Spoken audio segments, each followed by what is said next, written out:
name is Jim Nunnelly.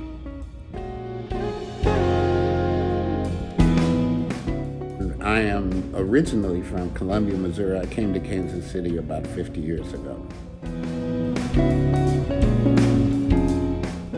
In the early days, in the beginning, I was helpful in getting the funding to get started. As a matter of fact, the building that we're here in, we had arranged for funding for. I first got involved through Combat, and I was the director for Combat, and of course at that time we were looking for programs. And I might add that people had a difficult notion of accepting how Combat was actually going to fit with art. Now I say that because this was way back, several years ago, and when we took the program to the funders actually were a little worried about us. They kind of looked at us with a jaundiced eye as if to say, like, this is one that I don't think that we're going to fund. And of course, at that point, I was I thought I understood more. But the real thing about art is that there's a lot of things that goes on in the minds of people that cannot always be expressed in words. And there was that same way with Arts Tech. It couldn't be expressed in words. You have to see it, and you have to be around it to believe it and understand what it really is about. My wife and I have a radio show about diabetes. And in this show, we just kind of talk to each other. And of course, so many people prepare a script and whatever and talk kind of over your head about medical conditions and whatever. And we just kind of talk about me having diabetes. And of course, she's a nurse and pretty much of a meticulous kind of person in general. She just wants it her way.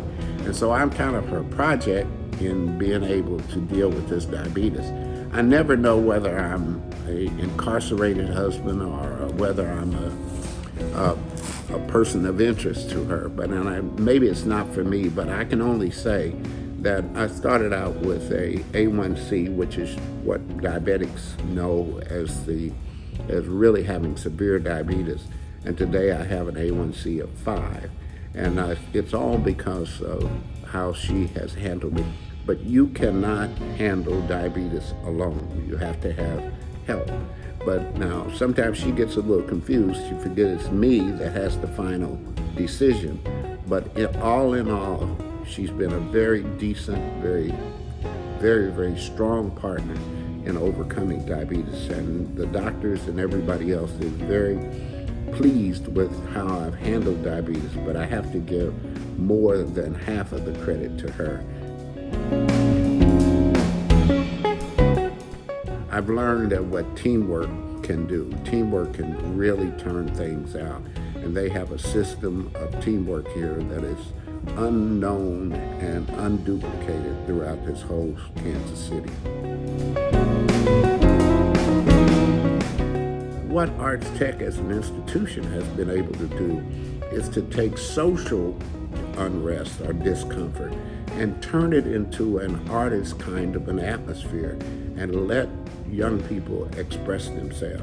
So the tech isn't in the learning, the tech is in the learning how to learn. Next step in life for Arts Tech is to do these final years of my life in such a way that I can just visit everything that I have had anything to do with.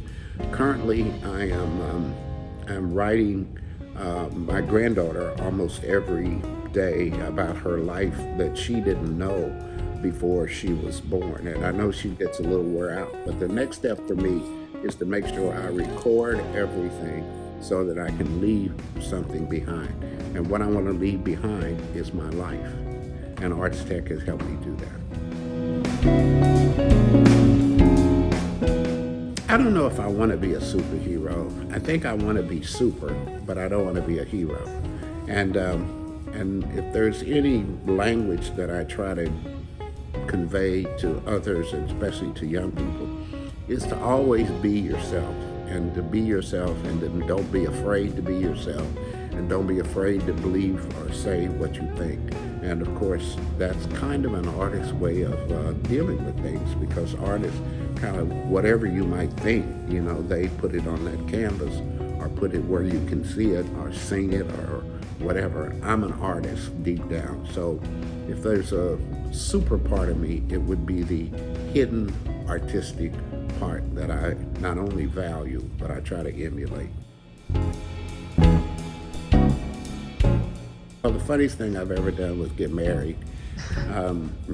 It probably was, and I'll say it's funny because I laugh about it every day. I can't believe that I even got into this in the first place. But the second funniest thing is probably to always be in touch with my grandchildren. There's nothing more important than grandchildren, and probably it's funniest because I enjoy it to the hilt. There's not a day goes by where I'm not in touch with one of my grandchildren in some way. I value their interest, I value who they are, but most importantly, I value their thinking. And I just said to my granddaughter this morning about a poem by Khalil Gibran, and there's a section in there that it says that your children are not your children. And what that means is that sometimes parents and people treat their children as if they belong to them, but they don't belong to the parents. They belong to the future. And that future we won't be able to visit because we don't understand it. So I am intrigued by my grandchildren, and I don't think there's ever a thing that I wouldn't do for them. But more importantly, that's kind of funny, and it makes me laugh, but it makes me feel good inside.